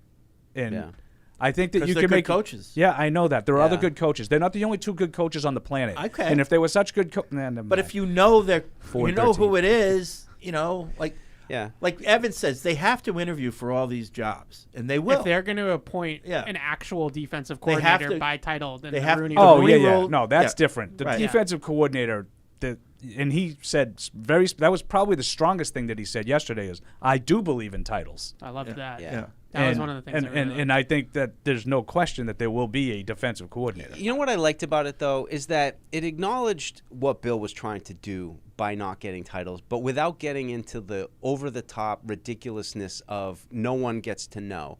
Like, I get it. Like, I understand you don't want this hierarchy where people are afraid. I understand that inward-facing, but, you know, I thought that was the nuance that Jerod pointed out, that, look, they're important outward-facing. I think we all believe that. If you want to go somewhere and get a job, other companies need to look at you and see what you did, but at the same time, I think at least it gave an acknowledgement to why was that in place. There was a purpose. Did they take it over the top and take it to kind of crazy degree? Sure. But, I like that aspect of how he handled that part of it all. But one more thing I was going to say too, Paul, is like, it's not just the coaches, it's the players. Like, the players talking crap about Bill. And like Juju walking by like, oh man, we didn't do that last year. And then Steve overhears it. It's, I get like Jerod will button it up and the coaching staff won't really talk about it anymore. But they won't. Like, it's going to hang over the team. If you think that more stuff was mentioned about Belichick in a 40-minute press conference in front of the world than will be walking around on a random Tuesday in the middle of the offseason in the weight room, that's crazy. Yeah.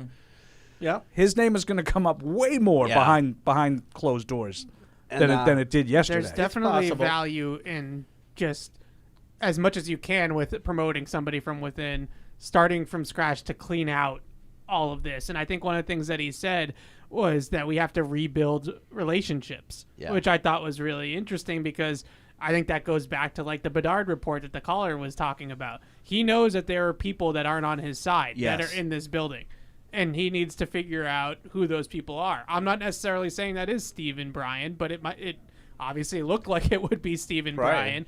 Maybe it's Bill O'Brien, who felt like he should have been the heir apparent, or whatever. Who knows? But ultimately that stood out to me a lot. That's a good takeaway. Yeah. That comment that he made, knowing that there were silos, knowing that there was division, no echo chambers, and it's my job to repair that now. Yeah. A lot of it just seemed like it was culture related. With Bill, like the culture had eroded. And we talked about that, 2 years ago. Yeah. What would it take for Bill to have to leave? And we talked about the erosion of the locker room. Yeah. Yeah, absolutely, Freddie. Let's go to Michelle in South Carolina. Hey, Michelle. Hey, gentlemen, how are you? Good. Fred, your show's not on enough. Our show's not on enough. Tell him that's a compliment. Because Michelle needs to talk to us every day. I want to keep you wanting more, though, Michelle. I want to keep you wanting more. Well, see, this is what happens, though. I have too much to say. Oh, okay. Hey, Deuce, you looked very handsome yesterday. Oh. Yeah, he did. Yeah, you got right on that on that stream. Thanks, Michelle. His boyish charm. Hey. He's married. To his database. So, with Steve Belichick, I was listening to the guys earlier, and they seem to think he's not going to be hired as the defensive coordinator, and that to me seems like a reason for him not to stay. But I think it would not behoove him to go with Bill, because if Bill's not going to be in Atlanta, I don't think for more than, if he goes there, 2 years, right? I mean, I can't imagine he would be there for that long. And to talk about breaking the record, that to me is the stupidest thing I heard, because it's going to get broken by the guy in Kansas City. Andy Reid? It I might never be. remember his name. I don't know. Yeah. He could win it all this year and retire. Yeah. Have a heart attack. Yeah, no, He went there. I mean, I was thinking it. This guy. No, but he's talked about it the last couple of years. When the season's but over, Michelle, he's talked I about agree it, with your first retiring. 2 points. Not having a heart attack. They may not offer him DC, and if they don't, then he would probably leave. And I agree with you that if they go with their father to Atlanta, assuming that's where Bill goes, that wouldn't be necessarily the best thing for them. So I agree with those first two things. Absolutely. I mean, yeah, because if he retires, they're not going to want to stay in Atlanta. Well, they might. So, why not? What if it went so well? Yeah. Steve Belichick, head coach. Yeah. What if it went so well that 3 straight titles. He inherits the that's what team. I was going to ask. Is Bill going there because Arthur's going to give him full control? Well, first of all, we don't know he's going there. Yeah. Now, I would assume that, I think he's going. Knowing where Atlanta is a college football town. Georgia football ranks way higher than Atlanta Falcons. Correct. But by taking a big swing and getting Bill Belichick, you start to become a little bit more relevant. Yeah. And I think that's the gamble that Arthur Blank wants to do in bringing in Bill. So I think if Bill wants more power, he'll get it. They do have a GM. And, they have a lot of stuff. They have a layers of and their roster's like okay. They've done a decent job with the roster. Yeah. So I don't know. When you look at the musical chairs, like the music is starting to stop, and Bill's only chair really is Atlanta. I know. I mean, Dallas is not hiring a new coach. Paul thinks Philly's still on the. I think Philly's still on the table. I didn't say definite. Philly's still on the table. I would agree with that. But at the same time, some of their players in the exit interviews and stuff like that, and on Trash Bag Day, like I think it's Fletcher Cox, scoffed at a reporter that even suggested that Nick Sirianni could be out of a job. Like he was like, that's ridiculous to even talk about, type of answer. I've been reading about it a little bit, and it's very similar to the way it was set up with Peterson. And they wanted some changes to the staff. They brought him in. They wanted a plan. Yeah. They didn't like his plan. Yeah. He didn't like their suggestions, and they fired him. So It's I don't possible. know. Maybe Sirianni does what Fred says, but he goes there. He goes and gets 2 more experienced coordinators. Yeah, they're not giving away roster control from Howie Roseman though. Right. So if he goes there, he's done a good job. Yeah. Michelle, thanks for the call. Paul's Foods here, so we've got to take a break.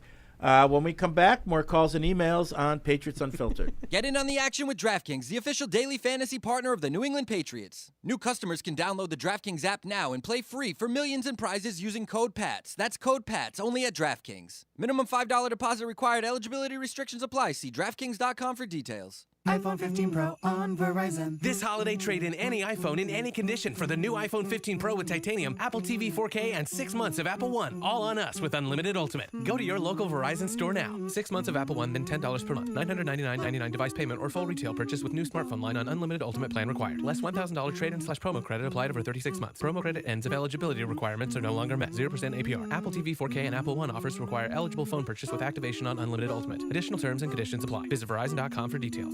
What's up, everybody? Jerod Mayo was introduced as head coach of the New England Patriots yesterday. Let's listen to some of his introductory press conference. Just want to thank my family, first and foremost. I see a lot of you guys on the front row, first 2 rows, and this has definitely been a dream of mine. I know one thing that Thunder talked about was I had always been a coach in his mind. I would say I'm a huge believer in just developing people. Whether it's on the football field, whether it's off the football field, in the media world, in business, my calling is to be a teacher and to develop people and help them see pretty much what they don't want to see, but they need to see. So my job has always been that is my calling. Becoming a Patriot, it's never really felt like a job. When I first got here in 2008, I was a first-round draft pick. 2007, you know the season, 2007. Don't worry about that one. But I come into an organization where the culture was established, the people, not only the players, but the people that worked around the building. And I was like, man, maybe I'm the missing piece, right? Maybe I'm the missing piece. So I was drafted in 2008. And then the first game of the season, Tom Brady gets hurt. He's out for the year. Most people wrote us off that season, but that's when I really had an opportunity to see the culture at work. Many people, they look at culture as a retrospective way of either validating success or validating a losing season. I would say here the culture starts at the top. Mr. Kraft and the family starts at the top, but it also has to permeate throughout the organization. And I've always tried to carry that flag for the Kraft family. as he's told you, look, these guys win at a lot. They win at a lot. And I love being here. I took a break. I went to Optum. I needed a break from Bill. Went to Optum for about 4 years. And I came back. And one thing I came back with, I learned a lot at Optum. Larry Renfro, Mike Mateo, those guys. I learned a lot at Optum about diversity, right? About diversity and inclusion. And you better believe it. Being the first black coach here in New England means a lot to me. But those guys taught me you have to take ideas from other people, black, white, green, yellow, it really doesn't matter. Old, young.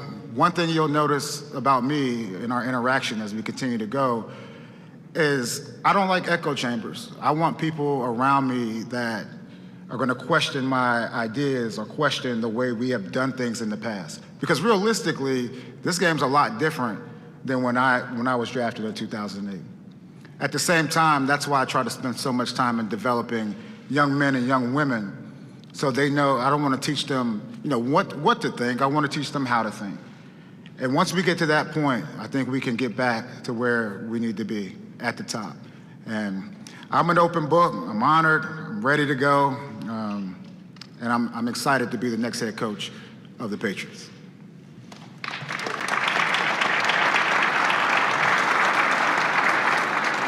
We'll start with Mike Reese here in the front row. This question is for Robert. There's going to come a time when you have to turn in a draft card and make a pick official or make a signing official. Who will have the final say on those decisions?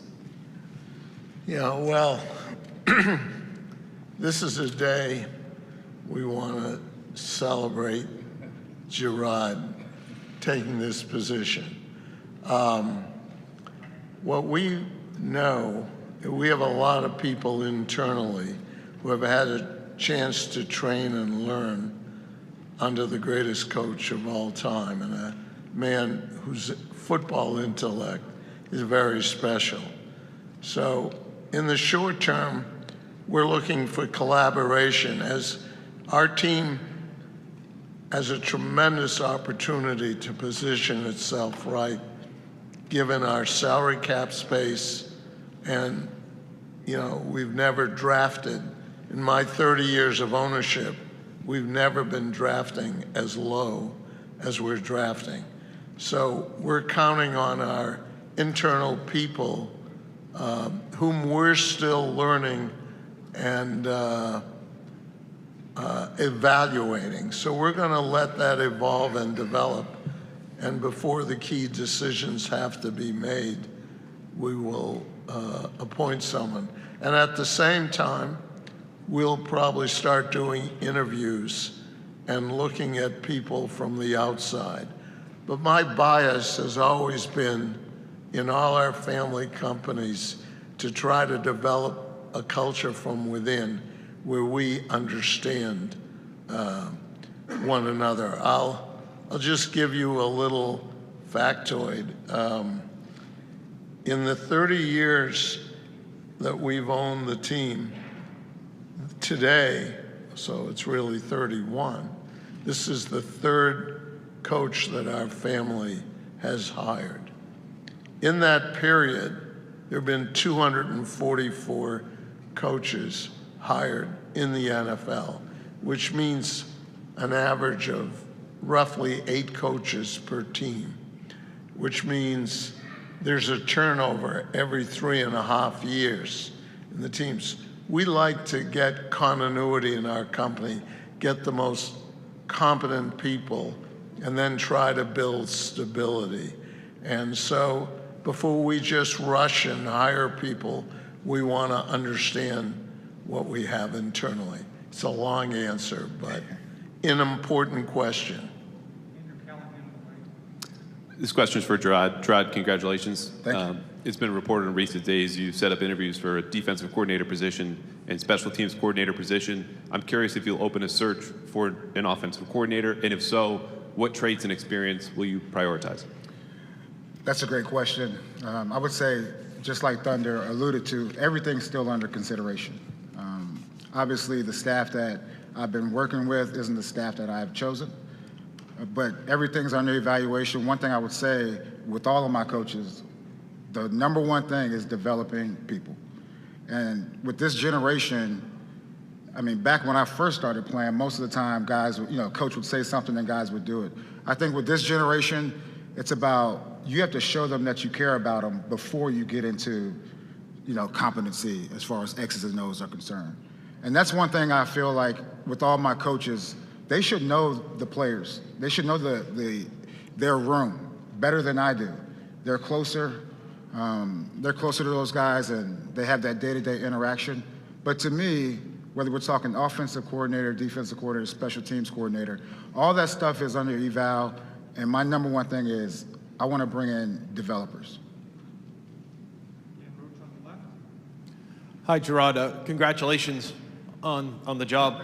Just a thought on kind of following that up. Do you plan to officially name an offensive coordinator, defensive coordinator, special teams member? And what's your vision of what you want from this team, both offensively and what we've seen from you defensively? And will the Belichicks remain on the staff? That's like 4 questions in one. Sorry. Only got one chance trying to get them all in. That's about 4 questions in one. The first one was what? What's the first question again? Break it down. Will you officially name coordinators? I think it's important. I think titles are important. And I know, no knock to Coach Belichick, who has been a huge mentor to me over the years as a player and as a colleague. What I would say is, I believe titles are important, outward looking. But as far as in the building, I don't care what your title is. It's what's your job? What value do you bring to the organization? And I think that's the most important thing. And sometimes I think in business and sports, people get caught up in titles, but I also understand the other side. If you want to continue to get promoted, people have to know exactly what you do. But like I said earlier, inside, it's all about collaboration. That's what Thunder talked about, and that's what I'm about as well. Hey, Jerod. What's the difficulty of replacing the greatest coach of all time and filling those shoes and, honoring and keeping the DNA that he infused and altering it in the ways that you see fit?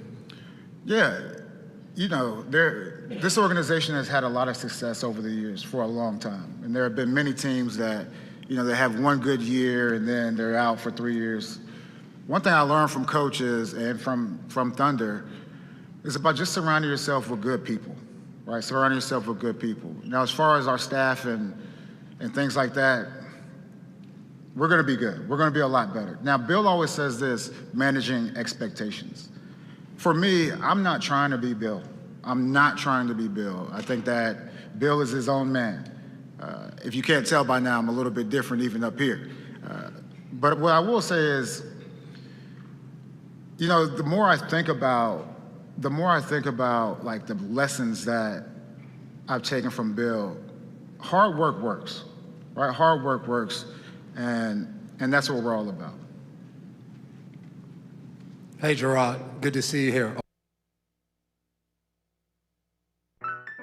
And now, great moments in history. I just feel like you got to break them into a little ball busting when they're kids, right? Like, you got to understand that, like, you're going to joke, and I'm not, like, trying to hurt your feelings, It's like we're kind of kidding. I would tell your coach, I've got my eye on him. I'm watching him. It's like, I'm not going to... And then I would say, yeah, your coach asked me to come and, give a cradling clinic to the guys, before. No, that's funny. Cradling clinic. Fred out there. And Connor was probably in the back of his mind. Did he? In the old house, I used to use the shower downstairs, and that's where, he would watch TV with his friends. So I'd come out with a towel. and oh, God. Wow. His friends would, I go, hey, Sean, did you get those tickets? Like, what? To the gun show. And, my son's just shaking his head because he knows it's coming. And the other kid just, walked right into it. It's a master class. Oh, master class in dadding right and there. I just walk out. I gotta start branching out a little bit. That's another great moment from All right, back here on Patriots Unfiltered, 855-PATS-500 is the Ace Ticket Hotline. Web radio at patriots.com is the email address. Paul, what is this? Brendan in Edmonton writes in, I just read on Twitter, he says, that Paul is the highest graded on-air personality in the Northeast. Oh, yeah. Congratulations, this is Paul. Wait. That's, hopefully this enacts your bonus in your contract. That was from Boston Cream. Yeah, this was my buddy. This was a troll job. Okay. Yeah, I believe they were making fun of me. Oh, okay. Unfortunately. Because, they have these polls every once in a while. That I also said I was in my 38th season. Okay. The channel market survey or whatever that's called. You got donut. We're always on that. Yeah. That's nice. We are. Yeah. You know that, right? Yeah. Oh, okay. Yeah, I'm saying that sincerely. Yeah. But I didn't know if that was something I didn't know about. Well, it should be true. Is that really coming? Did that really come out today? No. Oh, okay. I'm just so. saying. In all seriousness, it's impressive that we're on that because we're not in a category. We're like a write-in, unless they've changed it. So the last time that I had the raw data, it was like favorite sports-related podcast or something like that, and it doesn't give you like Quick Slants was one of the things for Tom Curran's thing. Yeah. Ours wasn't one of the options. And we got like the third most percentage. Yeah, I think that this past round might have been, they might have whittled it down now to like favorite Patriots podcast, favorite Celtics podcast. But we are definitely, Unfiltered's definitely on there, whatever category. You gotta get Catch 22. And listen, to all our listeners, if you ever get one of these, please go vote. Write us in, Please check vote. the box, whatever. It's all good. We appreciate that. Ash in London, a bit of a change of topic from Bill and Mayo, but I noticed in Mike Reese's Sunday Roundup, he pointed out 2 of this year's London teams are on the Patriots schedule. Do you think he was just connecting dots, or was it informed speculation? Cough twice, if you can't say, but are coming. If I cough, it's not because of that. No. We don't know, but usually, even before the schedule release, the international games are sometimes announced, so maybe we'll find out. And Mike was just pointing out, we actually said that last week on this show, that 2 of the teams that were deemed as hosts for the international games are opponents for the Patriots. Yeah. On road opponents. Opponents. I'd be open to going to London again. Well, I mean, will we do it up, or would that just be kind of like the team and they travel? We would be it's not our home market team. Yeah, we wouldn't be doing. But will we send Patriots Unfiltered there because the fans probably are clamoring for it. Right? Maybe we'll see. You could go, Deuce. Yeah. we definitely have to break Deuce. Flashback to Germany. I'd be in year 39. Oh man, so I I'd love have to your be show. here. I listen all the time. You guys are hilarious. I want more of that in my life. Hello, Claire. Mike suddenly turned into like a late 70s rocker. Yeah. Let's go to Harry in Connecticut. What's up, Harry? Hey guys. I just wanted your take on where is the bar for Jerod Mayo? You guys were talking about it last episode. Just you want to see progression, whether that's a couple more wins. I don't know where that bar is. I think Robert Kraft on his Jerod Mayo's introduction was saying he was very confident that this is the guy that he wants, but is he going to be very confident if we have a couple more losing seasons? And how long do you give him? My question. Yeah, it's a good question. No, I mean at least what, 3 years? I mean, I would say that's the minimum, but it's just finding. What's talent. the minimum? 3. Thanks, Harry. You think 2? Mm-hmm. Yeah.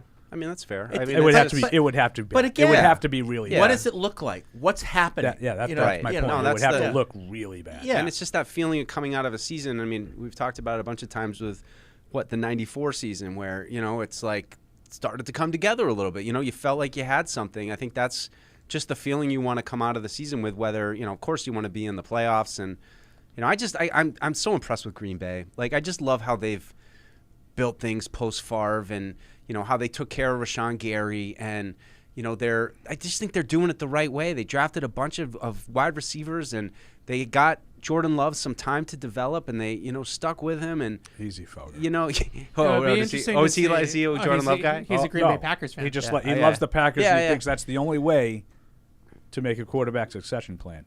is to draft one 4 years before your and you happen to have a Hall of Famer in place. Yeah, you know, like I know, but that's not even it well, for that is me. what It's the Patriots it's, situation was. No, I know, but it's just it's the 2 tight ends last year. It's the 2 receivers. It's Christian Watson and it's like, look, wow, what happens in today's Green Bay NFL? Packers the Patriots could have easily been the Green Bay Packers in a different universe. Yeah. Like they could have had all the players that Green Bay currently is in the playoffs with. Could all, I mean, not all, but all of their young core. Could Christian Watson, Romeo Dobbs. They were all available. Kraft. It comes down to they have the receiver. I'm blanking on Jaden Reed. Jaden Reed. Yeah. How did you pronounce his first name? Jaden Reed. Jaden Reed. Yeah. What'd you have? What would you come up with? Jordan What'd you pull Love. on that one? Jordan Love was Jaron. Jordan Love was 2020, I think, 2020 draft. Yeah. So they took Kyle Duggar. They ended up trading out, and I think Jordan Love went like 26th. I think you're right. It's just like it's the simple equation. When you draft well, you can do things. Like I don't think if Jordan Love was the quarterback of the Patriots last year, I think they might have gone 4-13. Yeah. I'm like, maybe they would have won a couple more games, but he's developed well, and I do think that something to be said. I don't think you have to sit as long as Rodgers and Love sat. Like you can sit a year. You don't have to sit 3. Yeah. But they also have done what Mike said. Those young guys around him, most of them have been pretty. And Aaron Jones is a pretty good back. Yeah. Like they have some good talent. Now their defense is a train wreck. That I don't know what Dallas did last week, because that guy Joe Barry has been like, I don't know if you follow anybody outside, like that guy that you guys were with in Green Bay, Aaron Nagler. Nagler. Oh, yeah. Yep. Oh my God, does he destroy Joe Barry every single week? I feel like Joe Barry is 1 week he's fired, the next week he's back, but like it's very seesawing with him. He runs that Fangio too high safety type of defense. But I told you what happened, Paul. They were Del Rio. Green Bay got a call from a certain freelance head coach about how to attack Dallas's offense, and it didn't work. And it didn't work. He didn't get him out. No, but now I have the second part of that conspiracy. Oh, all right. Dallas found out about that. And they're like, "We're not. Joke's on you. We're not even going to fire him. You undermined us." So, can I ask a serious question? There's no answer to it. Just wondering what you guys all think. Yeah. Do you think Jerry Jones reached out at all to Bill, or do you think there was any communication between Jerry Jones and Bill at all? I think maybe a little bit, but if that happened, don't you think it'd be out there? It would get out somehow with Bill. I mean, it just depends on what a text is a text, right? Like with a conversation and a text, there's different lines. I'm assuming Bill still has an agent, right?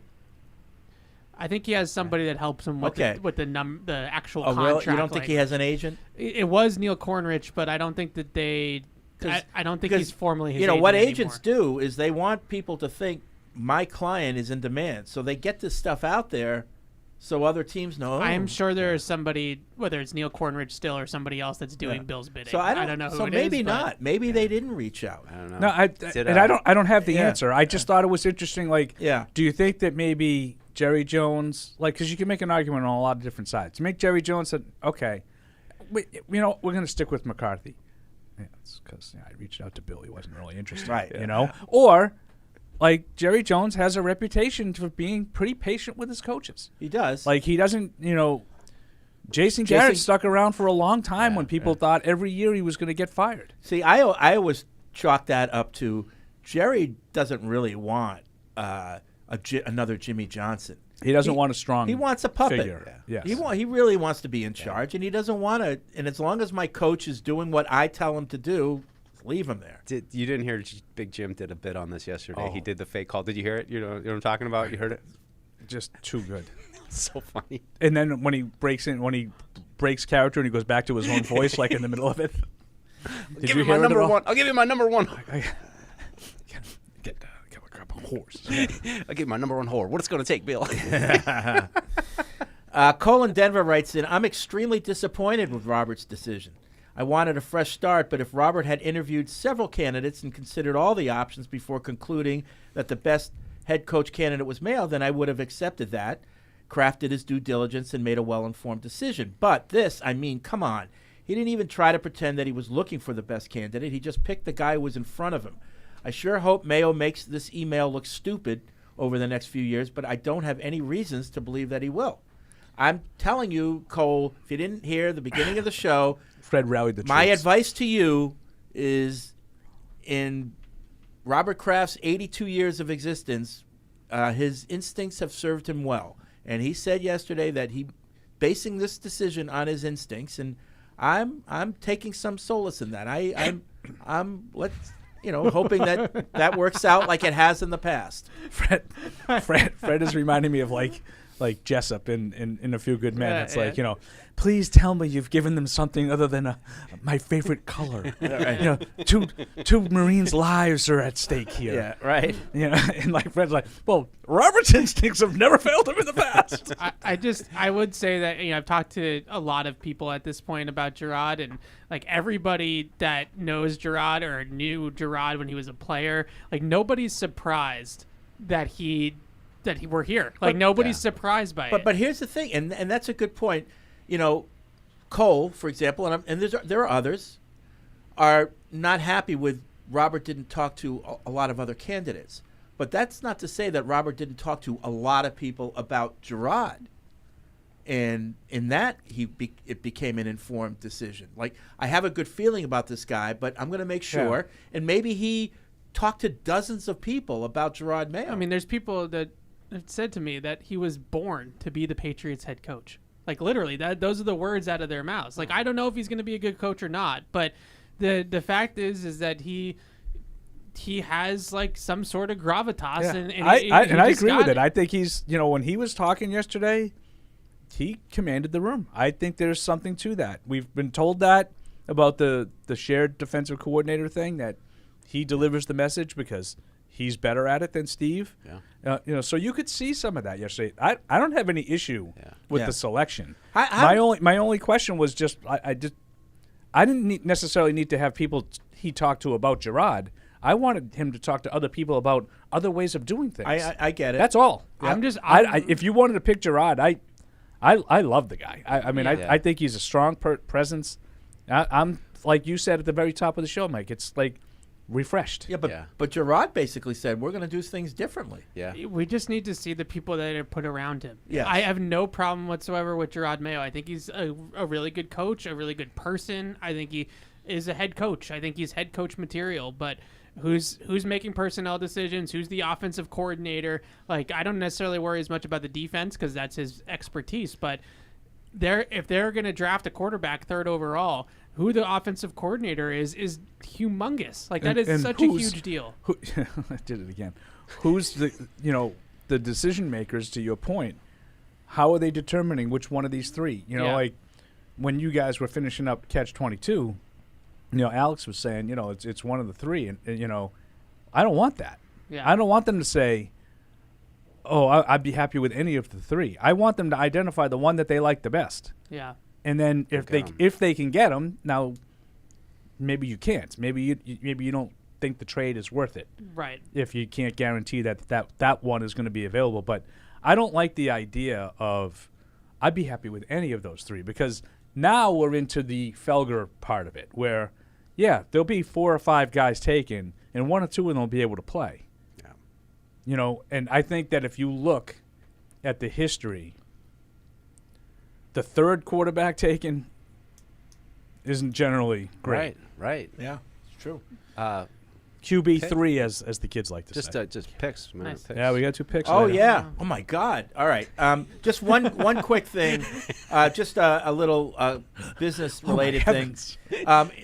In the past, we had a show where somebody called up and gave us some Ben Johnson anecdotes about. Yeah. It turns out he's really a bad guy. No. According to this guy Josh in Edmonton, that's a whole Reddit thing. Oh. And they think it's people from Detroit who didn't want to lose him. Nice. Putting that out there. I love that. So, I mean, I don't. So we might have gotten played a little. He's bit. got Jared Goff playing like an MVP. We didn't.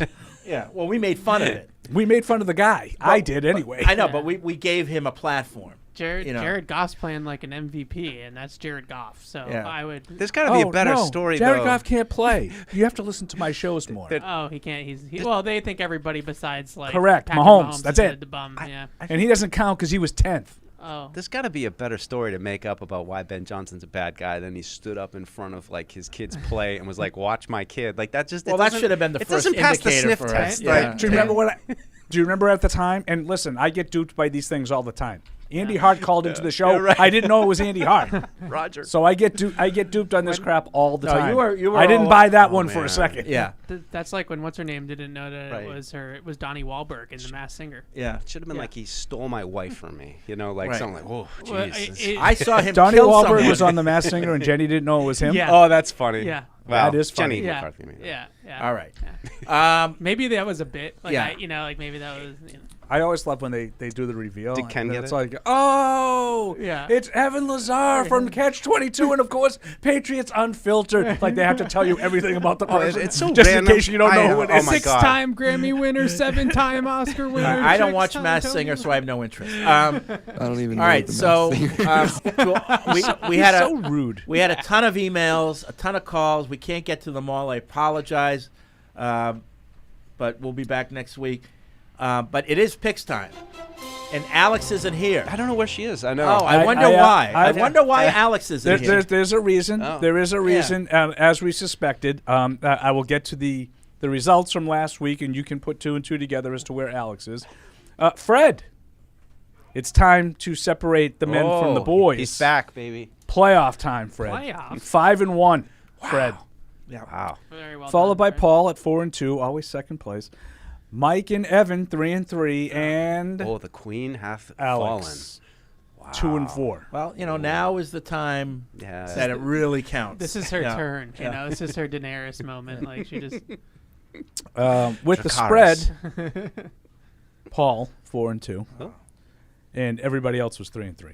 Okay. All right. Perfect. We So didn't I lose did. I This did is touch toss the base. vig. I did touch base with Alex, and I have her picks. I will Oh. put them in between So Mike why, and why Evan. isn't she here? She's working on a RKK 30 anniversary. She stuff. couldn't take 15 minutes to do this? I don't know what to tell you. Fred. I don't know I- what kind I of do. I don't know what kind of department you guys are running Shame. up there. All right. I don't do drugs. The first game is on Sounds like you do. Saturday at 4:30. This is on ESPN, ABC, ESPN Plus, ESPN Deportes. It is the 10-7 Texans at the 13-4 Ravens. Baltimore by 9.5. Oh wow. Oh, That's a jeez. big number. Oh, jeez. That's It's a big playoff number. yeah. I'm gonna take Baltimore to win, but I'm gonna take 9.5 points for Cleveland. They're feisty. Cleveland's at home. It's Houston. I'm sorry, Houston. Yep. Houston. Thank you. I'll still take the I was points. going to write down Cleveland and automatically give them a loss. I'm gonna. Alex also Baltimore, but she'll take the points. Yeah, I'm gonna do the same thing. I think that the Ravens might come out a little bit. What's the word? Like Rusty? nervous? No, Yeah. like more like nerves. Tight? Because they have a lot at stake. You know, Lamar's never really won No in the doubt. playoffs, and they have a lot at stake. So I think that they might come out a little nervous. Evan's going to probably explain to me why I'm wrong on this. Probably. Because I have nothing empirical to add on this. I'm going to take Baltimore, and I'm going to take the points also. I know the Ravens' defense statistically is off the charts. Am I wrong to think I don't really understand how?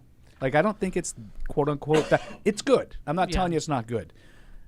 I watched them Mike play against McDonald. I watched them play against San Francisco, and I thought they played really well that night. But I've seen them play a few other times, and I haven't really noticed them being their that good. defensive coordinator is the balls. Okay. Yeah, that guy knows what he's doing. So I will take the Celtics points are though, the because I balls. think Yeah. I think C.J. Stroud. I think that group. I don't know if the weather's supposed to be a factor, but I like Is that. it going to be a factor in Detroit? I like that. I like that Bobby Slowick offense. So I'm going to take the points. Here's what you have. First of all, what's the weather going to be like in Baltimore? I just Anybody know? asked that. I have no idea. No. Why does he just ignore me? When the Hurts my feelings. when the point centers give you such a big spread, 9.5 in the playoffs, you have to 27 say, and clear. Yeah, the sharps know something. The sharps know something. So this is where you accept the points, Paul. Well, you accept the spread and you take them. Ravens win Both ways? both ways. Yeah. That's a long way to grandma's house. Yeah. So Ravens both ways in this game because the Sharps know something. It should raise the red flag when you see that big a spread. That's because the Sharps know something. So you go with the Ravens both ways. 8:15, Fox. And by the way, Fox Deportes. They have a Deportes I too. love the Deportes. 9-8 Packers are at the 12-5 49ers. San Francisco by 9.5. Wow. 9.5 again. Buffalo was favored by 10 last week. Yeah, I'm gonna. That made sense though. It was Mason Rudolph. I'm gonna listen to Fred's advice from that from his last rant right there. I'll take San Francisco, and I'm actually gonna lay the points. I'm gonna take the Niners both ways. I think that historically the Niners have owned the Packers in the playoffs, right? That's true, but that was with Aaron Rodgers. I still think it's the Niners. I'm not totally sold that Jordan Love is about to put the team on his back and bring him on a run. So yeah, I don't think they're going to run like that against the Niners. Alex also has the Niners both ways. I'm going to join the boys and Alex. San Francisco. Might be like that Niners Seahawks game last year where it's close at half and then the Niners blew them out in the second half. Yeah. Here's where you have to look at the hot team in the playoffs, and right now. How can you argue that it's not the Packers? Well, we've only played 1 week. All right, but they beat a highly the top seed, right? No. The second seed. Yeah. They beat the second seed. Pretty so good. It's still good. Very good. They're the only team that pulled an upset. So 49ers win.